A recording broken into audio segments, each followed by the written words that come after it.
Halo, assalamualaikum sahabat. Apa kabar semuanya? Semoga dalam keadaan baik-baik saja. Oke sahabat, kali ini kita akan membahas ilmu pengetahuan alam untuk SMP maupun MTS kelas 8 ya sahabat ya. Kita akan menggunakan buku dari penerbit Erlangga yang sudah kurikulum merdeka ya sahabat, yang disusun oleh tim Abdi Guru.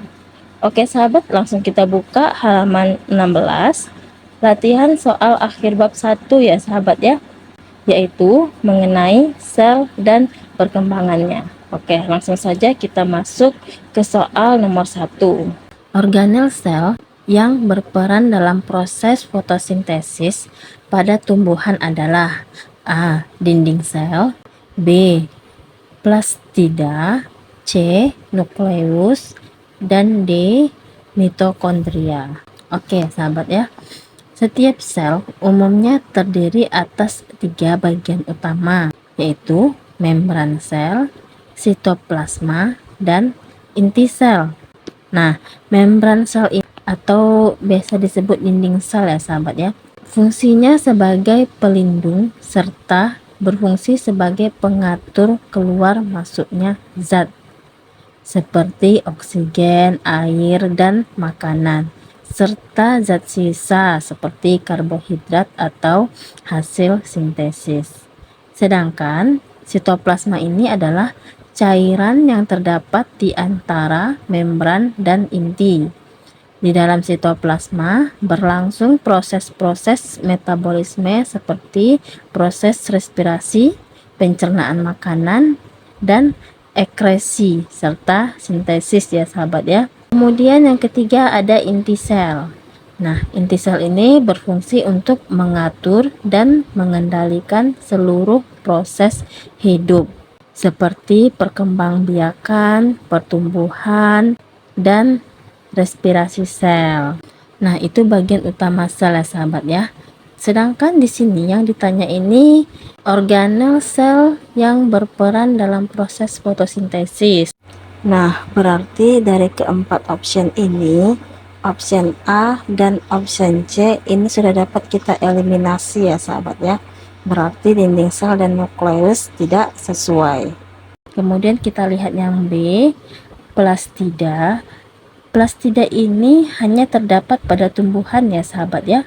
Plastida mengandung pigmen tertentu, yaitu salah satunya kloroplas yang berwarna hijau dan berperan dalam proses fotosintesis. Oke, nah jadi sudah jelas ya sahabat ya, jawabannya itu adalah yang B. Kemudian yang D, mitokondria. Mitokondria ini berfungsi sebagai tempat penghasil energi. Oke sahabat, kita lanjut ke soal nomor 2. Sel akan mengalami pertumbuhan dengan cara melakukan pembelahan. Organel yang berperan untuk tugas tersebut adalah, oke, kita lihat yang A dulu ya sahabat ya, badan Golgi. Badan Golgi ini berfungsi sebagai organel yang mengekskresikan senyawa tertentu yang digunakan untuk proses metabolisme. Kemudian yang B, lisosom. Lisosom ini berfungsi sebagai enzim pencernaan ya sahabat ya. Berarti A dan B ini tidak sesuai. Kemudian yang C, sentriol. Sentriol berperan dalam pembelahan sel hewan. Nah, berarti sudah dapat kita pastikan jawabannya itu adalah yang C ya sahabat ya. Kemudian kita lihat yang D, vakuola. Vakuola berarti ruangan sel. Pada sel tumbuhan, vakuola berukuran besar dan berisi cadangan makanan, sedangkan pada sel hewan vakuola berukuran kecil. Oke sahabat, kita lanjut ke soal nomor 3. Dalam proses transportasi sel, membran sel hanya dapat dilewati oleh zat-zat tertentu yang disebut dengan A. Permeabel, B. Semi permeabel, C. Semi permanen, dan D. Permanen. Oke, membran sel bersifat semi permeabel ya sahabat ya. Artinya membran sel hanya dapat dilewati oleh air dan zat-zat tertentu seperti glukosa, asam amino, gliserol, dan ion. Sifat semi-permeabel memungkinkan terjadinya transportasi zat-zat yang dibutuhkan atau tidak dibutuhkan oleh sel. Berarti nomor 3 ini sudah dapat kita pastikan jawabannya adalah yang B ya sahabat ya, semi-permeabel. Oke sahabat, kita lanjut ke soal nomor 4. Berikut yang termasuk organel sel bermembran ganda adalah A. Nukleus, B. Mitokondria, C. Plastid, D.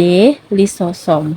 Oke, jadi organel yang terdapat pada sel itu adalah ada inti sel ya sahabat ya, mitokondria, ribosom, retikulum endoplasma, badan Golgi, lisosom, sentriol, vakuola, dan plastida. Jadi di antara organel sel ini yang memiliki membran ganda itu adalah mitokondria ya sahabat ya. Berarti untuk nomor 4 jawaban yang pas itu adalah yang B.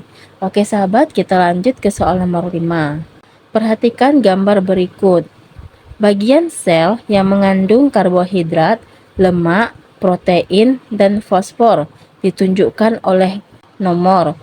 Oke, pada gambar 1 ini merupakan mitokondria ya sahabat ya, mengandung protein, RNA, dan DNA yang berfungsi sebagai tempat penghasil energi.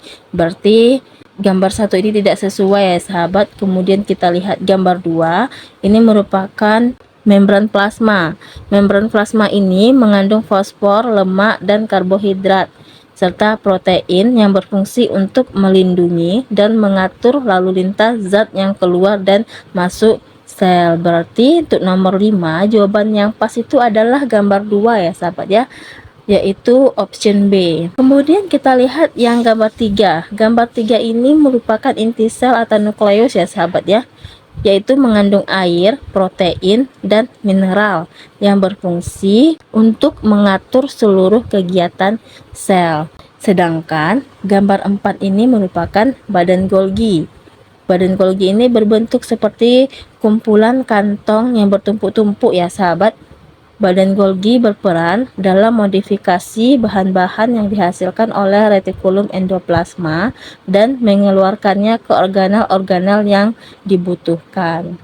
Oke sahabat, cukup sekian dulu pada part kali ini. Kita lanjutkan pada part selanjutnya. Terima kasih sahabat, sampai jumpa kembali. Wassalamualaikum warahmatullahi wabarakatuh.